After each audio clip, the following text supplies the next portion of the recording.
end of April and this winter canola has greened up nicely. So it's more obvious from the road in this field than in some others that we have a pretty good population and it's nice and green and healthy. Sometimes the plants look very brown or purple. Certainly these plants were large in the fall and a lot of the leaf tissue has rotted, but I'm not too concerned about that. We can lose some leaves, that's okay. We have nice green tissue and importantly, the growing points are very green.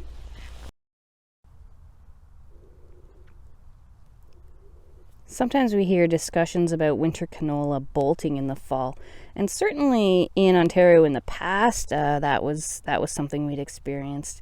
But it is a little bit dependent on the genetics, and so Mercedes is not a variety that I've really seen bolt, and I've heard in other jurisdictions overseas and in the US that it isn't a variety that's inclined to bolt. And this field was planted in late August and must have been pretty large in the fall. You can see this plant has some fairly large leaves that have rotted off, which losing those leaves isn't much of a concern, but look, it must have had almost maybe 8 or 10, maybe even 12 leaves in the fall, and it didn't bolt. But what I like is that nice large diameter of the stem, which is difficult to see, and that keeps it nice and tight to the soil and anchored, preventing winter damage. And in the spring, we have unpredictable spring weather, and we need to have good survival through March and April. And those bigger plants, especially in this part of the world, will help have good survival in the spring. So a late August plant date in Grey County is actually recommended. Some Ontario winter canola producers are using corn planters to seed the crop, and of course those corn planters may be on 30-inch rows. And here we have winter canola on 30-inch rows at the Elora Research Station.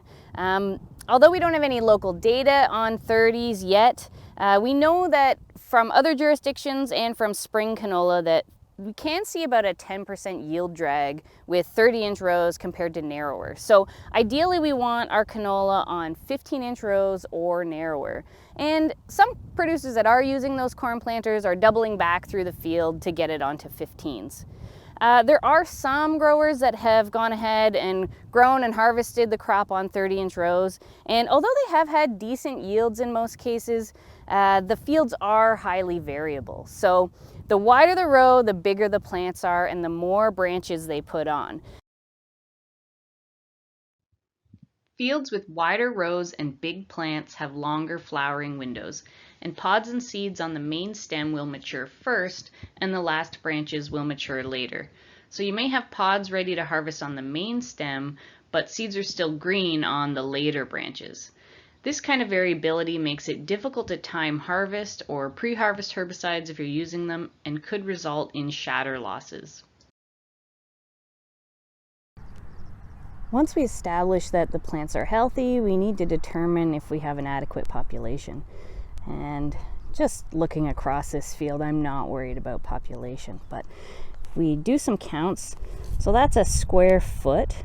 And we want at least 5 plants per square foot. That'll give us just over 200,000 plants per acre, which is a really nice number. Anywhere north of that is fine. So here we actually have 10 plants. So that's almost or around 400,000 plants per acre, which is kind of a spring canola number. But yep, that is an adequate stand. We look at thinner areas of the field. Here in our square foot, we have 3 plants. So that's about 30 per square meter, or somewhere around 100,000 per acre. And that's not too bad, assuming those plants are healthy. Canola does a great job of filling in and yielding at low populations. So we have a strong population in this field, but if it were only 3 plants per square foot, I would be fairly comfortable with that. Even as low as 2, especially if they're nice, big, healthy plants like this guy, that would be adequate for a strong yield. sometimes we see a lot of variability in the size of plants in the canola field. So that may be because of different emergence timings, because of moisture or seeding depth. We'll have small plants like this and large plants like this. We can't determine the yield potential of these two plants right now. Lots of season yet to go. Assuming they're both healthy, they'll both yield strongly. But I kind of like these robust plants. They often have multiple growing points, and often with plants like this, I see at first flower, they already have lots of secondary branches and bud clusters. These smaller plants will branch for sure, but they may just not be as robust as this plant. So I talked to Michael Stamm, who's a winter canola breeder at Kansas State, and that's kind of what he said about the different size of plants. And he mentioned that his preference would be low populations where we give these plants lots of space to grow and become nice and big and robust in the fall. They're not competing with one another. Then we have really productive, robust plants, albeit at lower populations in the spring. These smaller plants are fine. We may want slightly higher populations, but they don't have as good a winter survival, generally speaking, especially here in Grey County. And if we have lots of skinny plants, we may see issues with lodging. Difficult decisions in the health of winter canola plants are often when we see some heaving. And so there are plants here that are kind of popped out of the ground. Usually what I do is first check that they're green and growing, which of course they are. Are they secure, anchored in the ground? That one not so much. And yeah, not a lot of confidence in the health of that plant. But this one looks a little more healthy. Some rotting here, and so usually we cut those plants open. Another that's fairly popped out of the ground but doesn't have exposed roots and is well anchored. And I found a similar plant and cut it open, and it's nice and healthy on the inside. And so I'm pretty happy actually with that plant, and I think that it will survive and yield. In canola, flower buds start to form down in the whorl of the plant when it's still in the rosette stage prior to bolting or elongation. So this canola had flower buds starting to form about 2 weeks ago, and it's been bolting since then and is not quite knee-high. Once you have some buds on the plant, you may start to see cabbage seed pod weevil, especially if temperatures are above 15 degrees Celsius. They're fairly easy to identify. They're gray, they are about 4 millimeters long, and they have kind of a long snout. And they just hang out on the flower buds.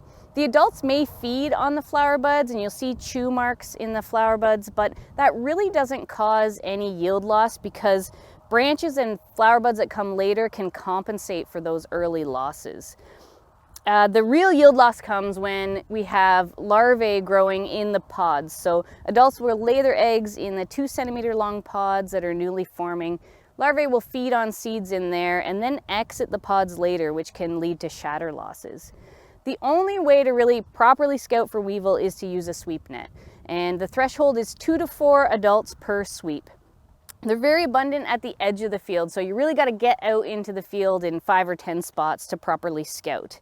And ideally, we're not spraying an insecticide until there are those newly developing pods on the plant right before they lay their eggs. Otherwise, they may reinfest. And if they start to become more abundant a little later on in flowering, we might still be able to treat for them then. One thing we want to try to be careful of is spraying in the evening. We don't want to damage any native pollinators or bees in the field. So ideally spraying after dark if possible.